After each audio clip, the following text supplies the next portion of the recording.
बहुत सावधानी से ये नींबू रख दिया और ये गुड़िया के तोहर कमरा के उत्तर पश्चिम दिशा में रख दिया। आज अमावस्या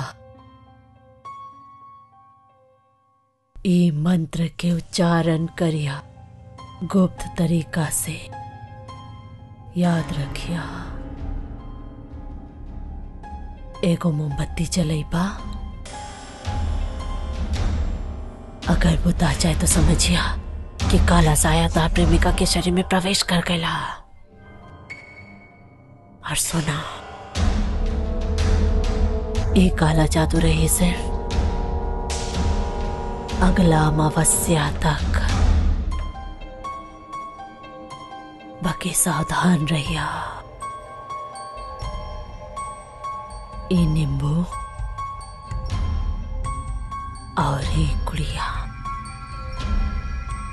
घर में जहां भी रखबा, अगला अमावस्या तक 1 इंच भी ना हिल सके। और ना तो जौन आत्मा के ओकर अंदर प्रवेश करैली हा, वो बहुत भयंकर रूप ले ली। ओकर मौत भी हो सकेला। ना ना, ऐसा कुछ ना हुई।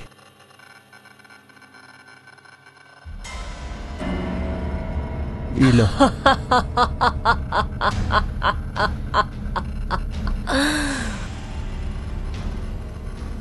तो हमके पैसा दिखावत हुआ। हम तो हर खातिर ऐसे ही कर देते हैं। पैसा से हर काम ना हो सकेला, समझला। सब कुछ पावल आसान ना होला। ओकरा पावेला हमरा जौन करेला परी हम वो करम। का सही का गलत हम नहीं जाने चाहत।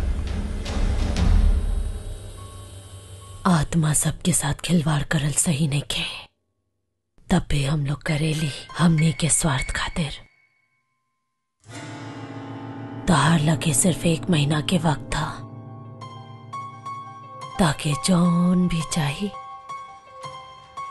वो लड़की से तो सब पा सकेला। हम तोरा कैसे धन्यवाद करी।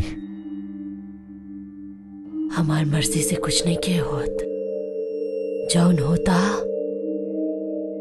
और जौन होई वो सब ऊपर वाले के हाथ है।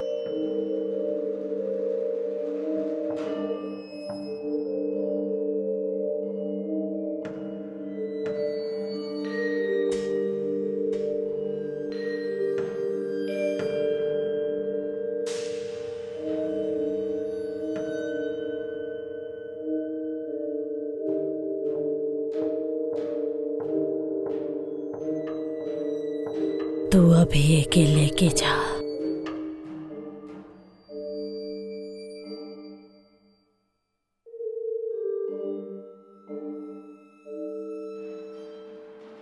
सावधान रहिया।